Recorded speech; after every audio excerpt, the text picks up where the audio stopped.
Pode tirar. Boa noite a todos. É com imensa alegria que mais uma vez me encontro aqui na casa de trabalho e oração, sempre no espírito ambiental Urbano de Barba. Aí atrás estão ouvindo bem? Estão? Aí, nosso amigo vai ajudar ali um pouquinho, né, para que o som possa chegar a todos. Trago um abraço fraterno da casa a qual faço parte, Centro Espírita de Souza, que está lá no bairro do IPSEP. E é sempre para nós motivo de alegria poder estar a serviço do Cristo, poder ser um instrumento, né, da vontade do Cristo. Então hoje, a convite da nossa irmã Giovânia, estou aqui para conversar um pouco sobre um tema que é tão importante para todos nós e que muitas vezes nós não nos atentamos ou não compreendemos de que forma esse tema atua em nossa vida. O tema ele está contido no Evangelho segundo o Espiritismo, no capítulo 19, que fala da fé que transporta montanhas. E nós vamos hoje falar do item 1, que fala do poder da fé. Então esse foi o estudo realizado, né, para compartilharmos hoje. E antes mesmo de adentrar ao assunto, como nós vamos falar muito de fé, eu fui pesquisar no dicionário qual é o conceito, qual é o significado da palavra fé. Uma palavra tão pequenina, né, mas que expressa tamanho poder. E no dicionário, né, Primeira da língua portuguesa, existem alguns conceitos. Eu não anotei todos, porque como eram muitos, eu não anotei, mas eu peguei alguns que têm mais a ver com o que será, né, compartilhado aqui na noite de hoje. Então, a palavra fé, ela vem do latim, fides, ei, né, um substantivo feminino, e o primeiro significado que tem lá, diz que é adesão absoluta do espírito àquilo que se considera verdadeiro. Já o segundo, ele está mais ligado à questão da religião. E o significado é sentimento de quem acredita em determinados princípios ou ideias religiosas, uma crença. Já o outro, e esse eu já achei mais interessante, porque ele já vai mais para a nossa linha de raciocínio, fala que é um estado ou atitude de quem acredita ou tem esperança em algo, que é igual a uma confiança, esperança, diferente de ceticismo, de incredulidade. Então aí a gente já tem uma noção do que vai ser, né, tratado o tema da noite de hoje. E o outro significado, ele diz que é fidelidade. Então, para que a gente agora possa de fato entrar, né, no assunto, eu vou pedir permissão para vocês para poder ler a introdução, né, que vai dar toda a explicação a esse capítulo, a esse item, desculpa, que fala sobre o poder da fé. Então começa com a passagem, né, dizendo que quando o mestre se dirigia, né, ao povo, um homem se aproximou dele, ajoelhou-se a seus pés e disse: Senhor, tende piedade de meu filho que está lunático. Sofre muito e frequentemente cai, ora no fogo, ora na água. Apresentei-o a vossos discípulos, mas não puderam curá-lo. E Jesus respondeu dizendo: Ó raça incrédula e depravada, até quando vos sofrerei? Até quando deverei ficar convosco? Trazei-me até aqui essa criança. E Jesus, tendo ameaçado o demônio, fez com que ele saísse da criança, que foi curada no mesmo instante.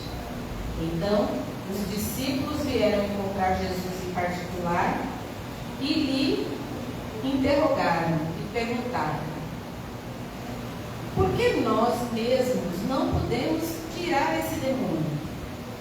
Jesus lhes respondeu: é por causa de vossa pouca fé. Pois eu vos digo em verdade que, se tivesseis fé como um grão de mostarda, direis a esta montanha: transporta-te daqui até lá, e ela se transportaria, e nada vos seria impossível. Mateus capítulo 17, versículos 14 a 19. É bem interessante, né? Já nesse início, nesse pequeno trecho, nós vemos que existem várias coisas importantes que é trazido para nós, né? Ele fala da questão dos apóstolos. Por que aqueles apóstolos que seguiam o Cristo, que viviam com o Cristo constantemente, não conseguiam curar aquela criança? Afinal, eles estavam ali sob a orientação, sobre os ensinamentos do mestre. Por que eles não podiam fazer o que o mestre ensinava e fazia? Então a gente já fica a observar, né? E esses discípulos, eles lembram alguém, na verdade, né? Se a gente parar para pensar, eles, né? Somos nós hoje, né? Muitos de nós hoje. Muitas vezes ficamos a interrogar o porquê de certas coisas, de certas situações, sem entender e sem conseguir atingir o objetivo que muitas vezes almejamos. E quando Jesus diz a eles que se eles tivessem fé do tamanho do grão de mostarda, e aí a gente começa a pensar, né? Poxa, porque o grão de mostarda é bem pequeno. Eu acredito que se a maioria aqui deve já ter, né, lido a passagem, ou já deve ter tido a curiosidade de pesquisar, ou até ter visto mesmo o grãozinho da mostarda. Então ele é muito pequenininho. Então, Jesus disse: se tivesseis fé do tamanho de um grão de mostarda, dirias para essa montanha: mova-te daí para aqui, e ela se moveria. Então vejam, por mínima que seja a fé, se a gente tiver a vontade, a convicção, a certeza, a gente consegue realizar em tempo. Então aí a gente começa a observar que faltava então essa fé mínima, né, para esses apóstolos, para que eles pudessem curar aquela criança. Algo fez com que eles não conseguissem atingir o objetivo da cura. E aí a gente começa a observar que é justamente a questão, né, vacilante, a dúvida, né, a incerteza. Será que a gente passa por essas situações? Será que a gente tem dúvida? Incerteza? Medo? Pois é, né? Geralmente somos acometidos de tudo isso, principalmente nos dias atuais. Estamos aí saindo, se é que a gente pode dizer que está saindo, porque estamos vendo aí os casos voltarem de um processo de uma pandemia, né, de uma Covid-19, que nos isolou, que nos afastou, que nos tirou desse convívio, mas sabemos que ainda não se tem a cura definitiva. Ainda estamos passando, vivenciando aí, muitas pessoas ainda estão sendo contaminadas. Apesar de toda a segurança, questões de vacina que já se tem, continuamos ainda nos infectando. E por que será que tudo isso acontece? Sabemos que para que as coisas aconteçam, existe uma causa, existe uma razão. E quando ele diz nessa questão, né, que se a gente tiver fé, disser para a montanha para que ela se mova dali para aqui, ele não está falando da questão da montanha física em si, daquele monte lá, não.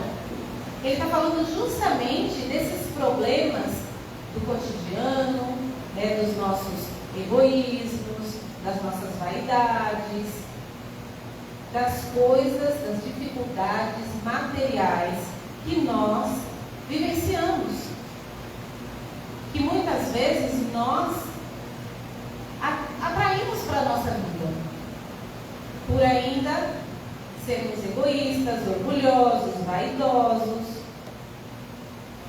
Vejam quanto tempo já se passou, né? Desses ensinamentos do Cristo, enquanto esteve aqui conosco. E nós ainda continuamos como aqueles apóstolos lá atrás, vacilantes na nossa fé, temerosos, inseguros. E aí no Evangelho, eu me baseei só pelo Evangelho, porque assim, dentro do Evangelho são vários os capítulos, os pontos, os trechos que ele vem alertando sobre essa questão da fé. Então imagine se fôssemos procurar em outras obras. Esse período que nós temos aqui, né, de reunião, não seria suficiente para falarmos de tudo o que encontrássemos a respeito do poder da fé. E lá no Evangelho, no capítulo 19, no item 3, ele traz um trechinho dizendo assim, que entende-se como fé a confiança.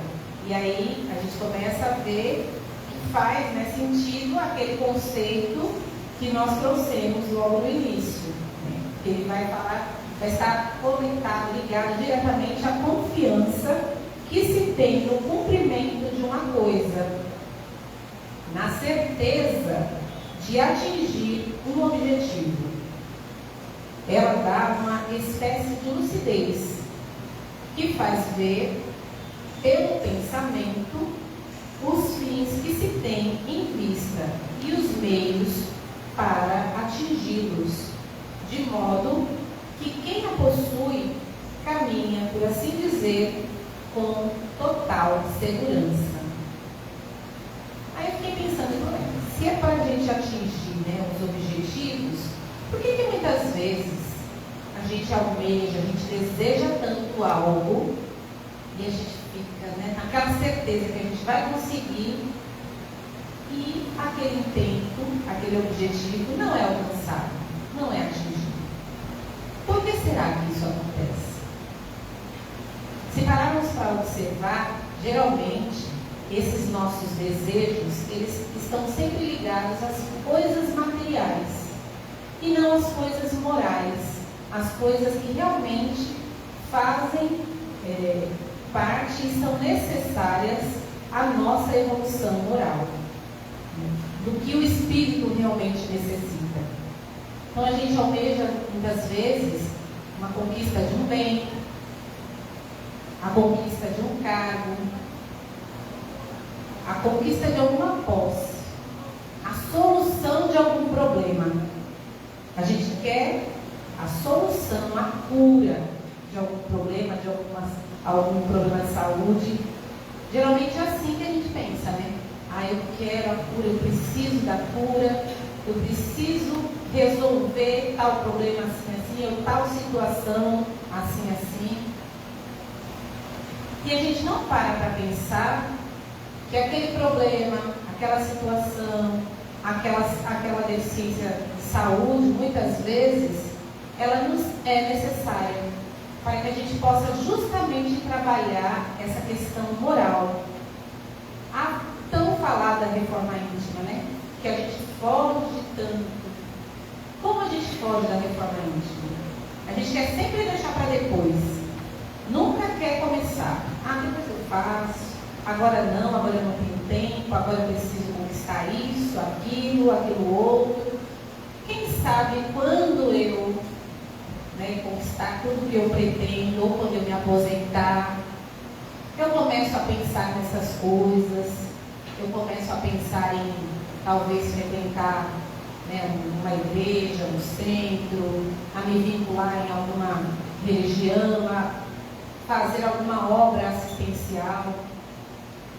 E vamos levando a vida no intuito de ter, sempre ter, e não de ser. Nos esquecemos de ser. Nos esquecemos de servir. E muitas vezes, quando somos acometidos por alguma dor, por algo que nos tira muitas vezes do chão, nos faz tremer, né? Nos desesperamos, achamos que aquele problema não terá solução, que não vamos dar conta de resolver ou de sair daquela situação. Nos esquecemos que somos a todo instante amparados, protegidos, orientados, porque nos afastamos daqueles espíritos que são ali os nossos mentores espirituais, que estão para nos auxiliar em todos os momentos. Basta que nós possamos nos ligar a eles. E de que forma a gente se liga a eles? Através da oração, através do pensamento positivo, através das boas ações, através de nos doarmos em prol do nosso semelhante, que é menos favorecido do que nós. Mas eu estou vivenciando tanta coisa difícil, passando por tanto problema, não tenho condições de ajudar ninguém. Eu estou precisando de ajuda. Muitas vezes nós temos esse tipo de pensamento egoísta. Queremos ser auxiliados, mas não queremos auxiliar. O nosso problema sempre é maior do que o problema do outro. Nos colocamos muitas vezes no lugar de vítima, não aceitando as lições que nos chegam, nos revoltando, muitas vezes até rompendo com Deus. Não acredito mais em Deus. Ele nunca atende os meus pedidos. Eu não mereço passar pelo que eu estou passando. E a doutrina dos Espíritos, ela vem nos esclarecer que nada nos acontece por acaso. Estamos na família que precisamos estar, no emprego que necessitamos, no bairro que necessitamos, no país que necessitamos, no órgão que necessitamos.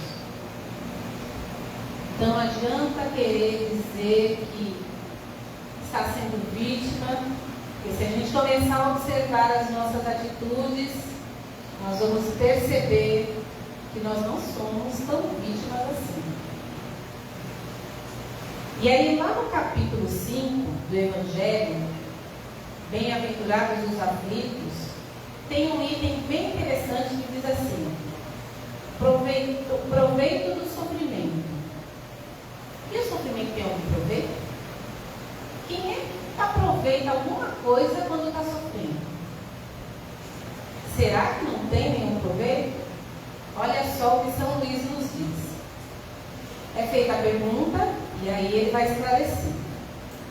Aqueles que aceitam seu sofrimento com resignação, por submissão à vontade de Deus e visando a sua felicidade futura, não trabalham apenas para si mesmos, ou seja, eles estão só pensando em si ali, podem tornar seus sofrimentos proveitosos aos outros?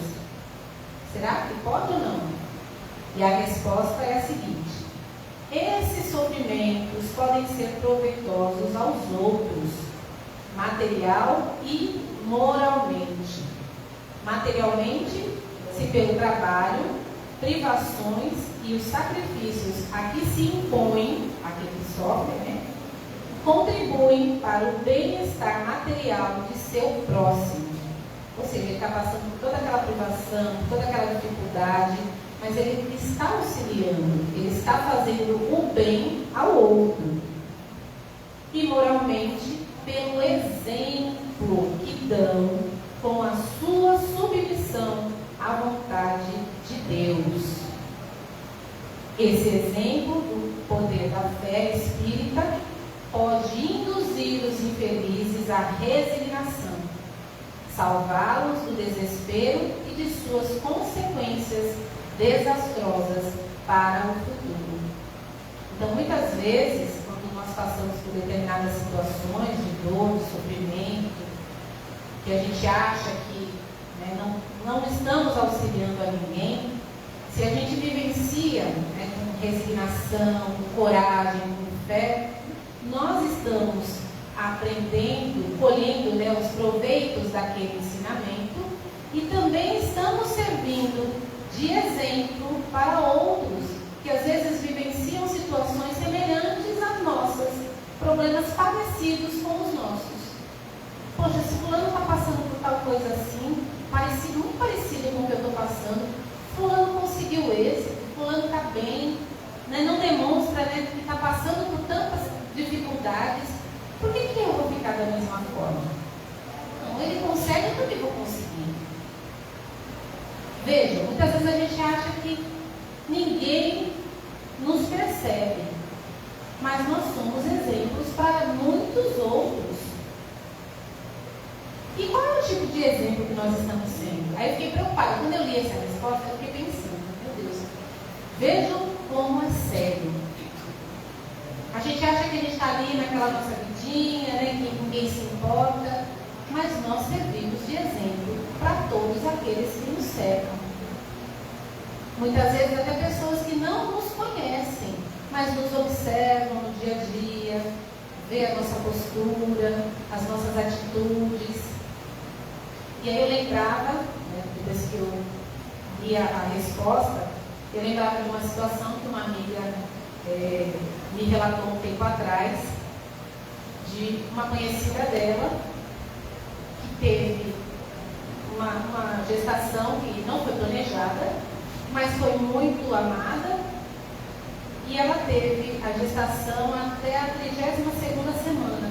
Ela entrou em trabalho de parto, e infelizmente o feto não nasceu. Teve falta de oxigênio ainda no útero e foi a óbito. E pouco tempo depois, uma conhecida dessa pessoa também esperava um bebê e também teve um aborto, perdeu o bebê. E aí essa amiga em comum consolava essa outra que havia perdido o bebê e dizia a ela: veja, eu sei, eu entendo a dor que você está passando, mas você não é a única a passar por essa dor. Não foi a primeira nem vai ser a última. Aí citava o nome da outra pessoa que também tinha perdido a criança. Vejam como ela segue a rotina dela. Passou pela mesma dor que você está passando, deu a volta por cima, está aí. A vida segue. A gente não pode se fechar na nossa dor, no nosso mundo e esquecer de tudo, de todos à nossa volta. Se nos ligarmos a Deus, a espiritualidade amiga, nós vamos sentir e vamos receber a força que necessitamos para nos reerguer das provações, das dificuldades, das dores. E aí a gente vê como a gente serve de exemplo para tantos outros. Da mesma forma como eu trouxe esse exemplo dessa situação, dessa amiga em comum, existem várias outras situações. E se a gente conseguir entender a necessidade daquela lição, daquela corrigenda que seja, não que o sofrimento, que a dor vai ser menor, não. Talvez a gente possa estar dilacerado por dentro, mas a gente vai ter a certeza que aquela dor vai passar, que aquela dor tem uma utilidade, tem uma finalidade, tem uma razão, que não é à toa. E lá na frente, quando a gente olhar para trás, a gente vai falar: poxa, eu consegui, estou aqui, firme e forte. Então é bem interessante. E nós vamos observar que no Evangelho existem vários, não só no Evangelho, mas nós sabemos que na literatura existem vários exemplos de fé, trazidos, vivenciados pelo Mestre. E tem um que eu gosto muito, por sinal, que é a passagem da mulher hemorroísta. Ela já sofria, né, daquele problema de hemorragia há muitos anos, mas ela tinha certeza que se ela encontrasse o mestre, ela teria a cura para aquele problema. Então, naquela época, a mulher, quando ela entrava naquele período, né, de fluxo menstrual, ela era considerada impura. Aquele que a tocasse também passava a ser considerado como impuro. Então, ela não poderia ficar nos mesmos locais que as outras pessoas. Tinha que ficar isolada. Como era tão rigorosa aquela época. E aí ela, ouvindo, né, comentários, que o mestre ia passar por aquela região, ela ficou à espera. Mas o mestre, por onde ele andava, ele sempre vinha acompanhado por aquela turba de pessoas, né? Muitas pessoas o acompanhavam. E ela, meio aquela multidão, ela pensou que fosse conseguir chegar próximo ao mestre, mas ela não conseguiu chegar próximo a ele. Só que ela tinha a convicção, ela tinha a confiança de que se ela tocasse ao menos nas vestes dele, ela receberia a cura. E assim ela fez. Ela se enfiou ali no meio da multidão, toda a dificuldade, e tocou a pontinha da roupa de Jesus. E no mesmo instante que ela tocou a roupa do Cristo, ela recebeu a cura. Ela teve a cura. E quando ela tocou a roupa do Cristo, ele também percebeu que foi tocado. E aí ele pergunta a Pedro: quem me tocou? E é até engraçado, né? Porque Pedro fala: mestre, é impossível dizer. Olha, o Senhor é rodeado por uma multidão de pessoas. Como é que eu vou saber quem foi a pessoa que lhe tocou? Aí o mestre diz a ele: sinto que uma pessoa me tocou de forma diferente, porque uma virtude saiu de mim. Então veja, o mestre sentiu aquele toque diferenciado. Tal era a força, tal era a fé daquela mulher de receber a cura, que o Cristo percebeu aquele toque. E aí posteriormente, né, Cristo pede para procurar e encontra uma mulher, e aí ela já diante dele, ele conversa com ela ali, e ela fala: eu tinha certeza que o Senhor ia me curar. E aí ele responde a ela: a tua fé te curou. E assim ele fazia, ele dizia a muitos daqueles que o procuravam em busca da cura para um problema de saúde, uma cegueira, uma dificuldade. Ele sempre dizia, né? Segue e não peques mais. A tua fé te curou, a tua fé te salvou. Então, aquelas pessoas iriam ser curadas. Elas tinham essa convicção, elas tinham esse desejo, elas tinham essa confiança. Quando elas se aproximavam do mestre, aquele magnetismo que ele tinha, não tinha como elas serem transformadas e não receber essa cura. E já, né, posterior ao Cristo, a esse exemplo que eu trouxe, né, temos Mônica de Hipona, que é também uma outra história maravilhosa. É um exemplo, e aí a gente começa a entender por que essas histórias, esses casos nos servem como exemplos. E Mônica de Hipona, ela era, quem relata a história de Mônica de Hipona é Divaldo Pereira Franco, em uma de suas palestras. E Divaldo é fantástico, né? Ele traz assim as minúcias, os detalhes que eu não tenho condições de trazer. Mas assim, a essência da história de Mônica de Hipona, eu anotei, né, para poder trazer, porque é importante para que a gente possa, né, perceber essa questão do poder da fé. E o exemplo de Mônica para todos nós. E Mônica de Hipona, era uma mulher africana que nasceu no norte do continente, em Tagaste. Ela passou a história como o incomparável símbolo da fé. Olha, é interessante, né? Eu comecei a ler, a ouvir a palestra e fiquei encantada, né? Mônica era uma mulher cristã que foi arrebatada por Jesus. Quando ela conheceu Jesus, ela foi arrebatada, né, por tudo que aquele homem trazia, aqueles ensinamentos, por tudo que ele realizava. Só que Mônica casou-se com Patrício, que era romano, morava em Roma também. E ele, esse Patrício, era o oposto de Mônica. Então, tudo que ela buscava em relação ao Cristo, a fé que ela tinha, ele era totalmente o oposto.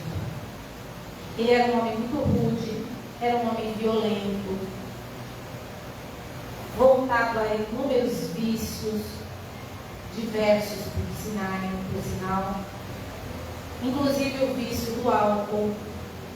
E ele ficava o tempo todo provocando Mônica, tentando fazer com que ela desistisse de seguir a fé que ela escolhera, de seguir os ensinamentos do Mestre.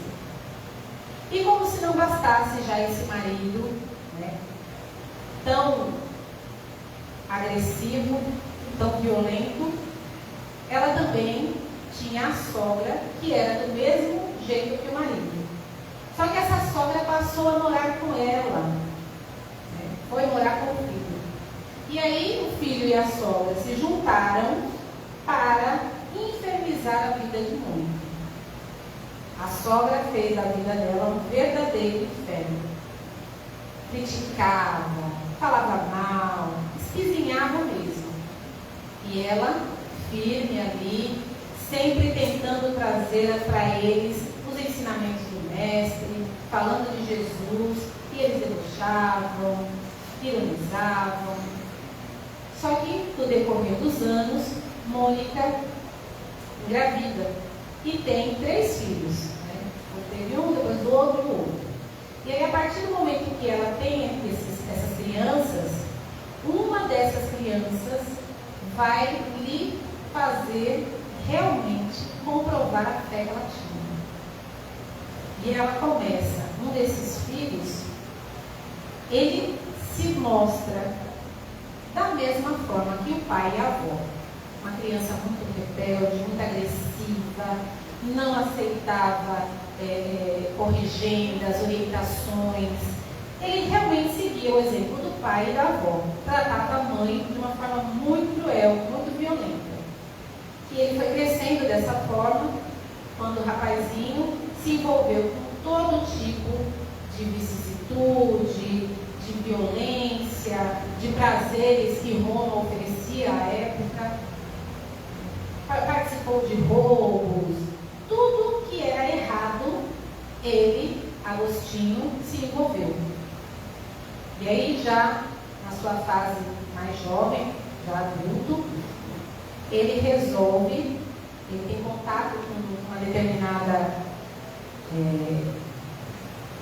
religião, uma orientação, digamos assim. Não sei se era bem religião, não me recordo agora, como eu disse a vocês, eu para detalhes eu tenho uma certa dificuldade.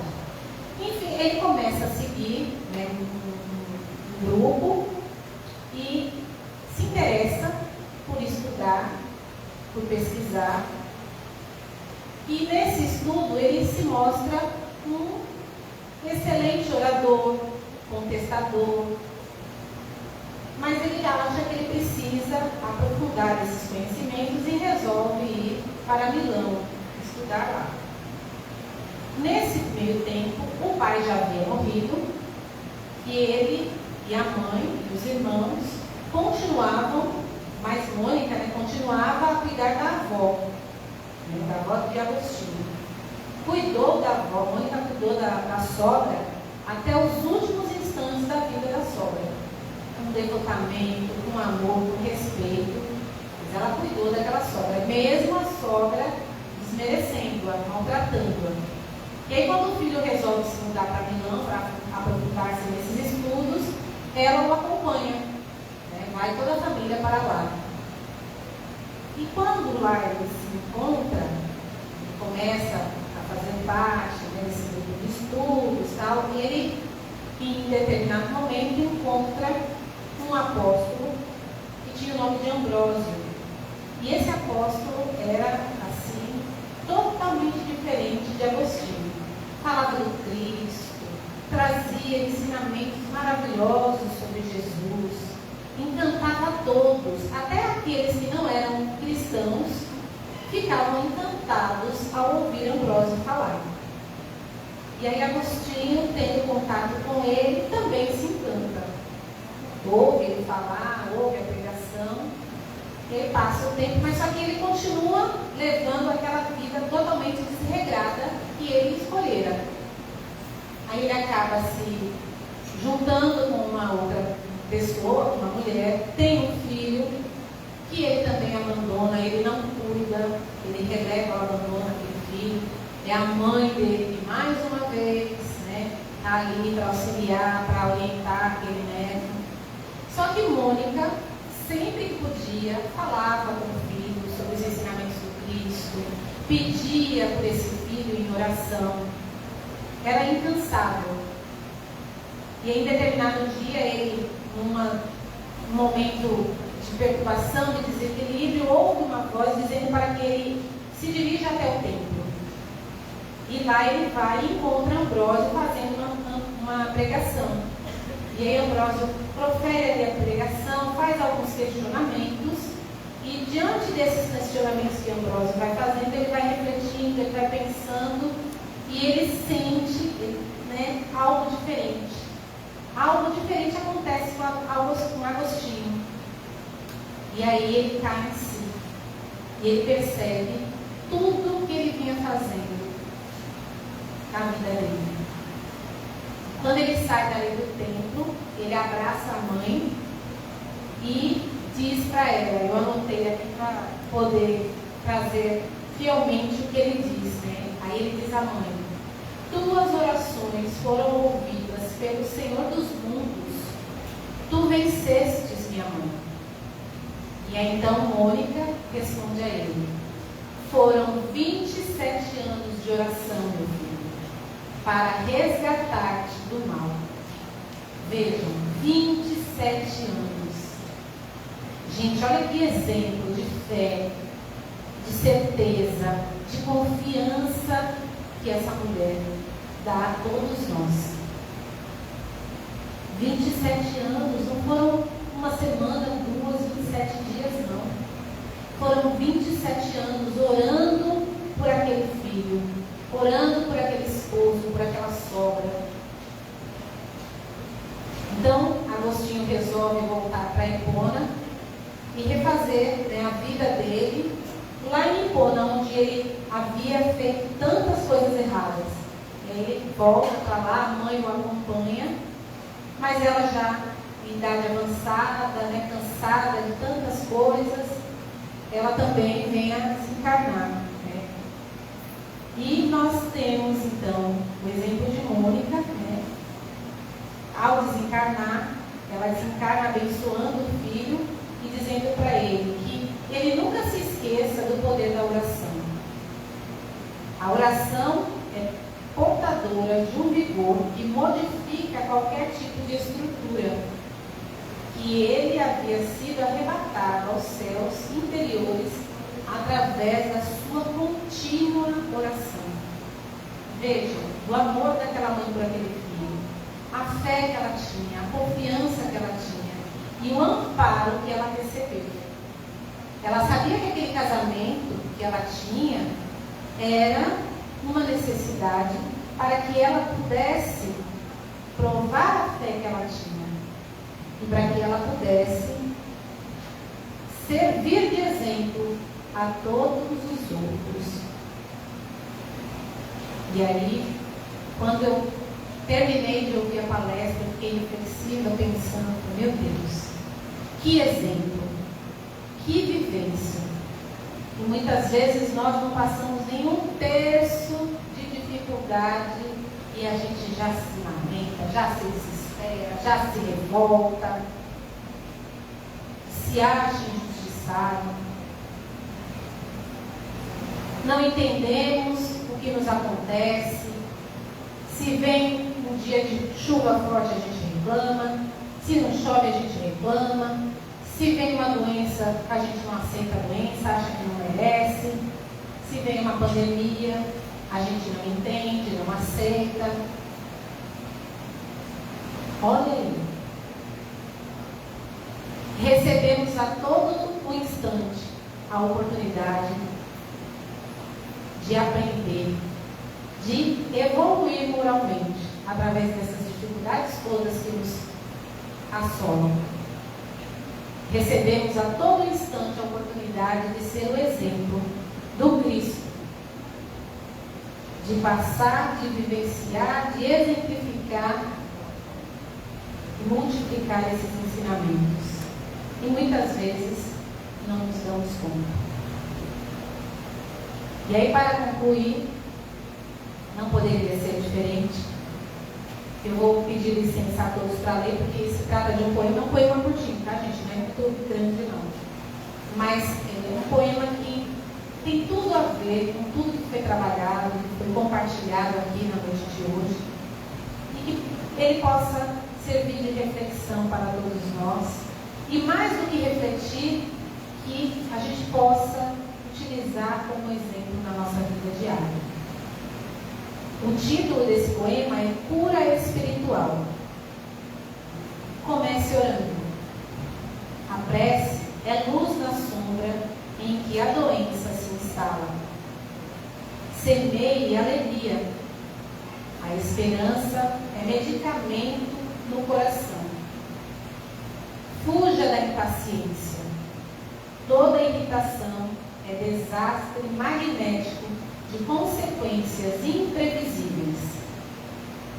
Guarde confiança. A dúvida deita raios de morte. Não critique. A censura é choque nos agentes da afinidade. Conserve brandura. A palavra agressiva prende o trabalho na estaca zero. Não se escandalize. O corpo de quem sofre é objeto sagrado. Ajude espontaneamente para o bem. Simpatia é cooperação. Não cultive desafetos. Aversão é calamidade vibratória. Interprete o doente qual se fosse você mesmo.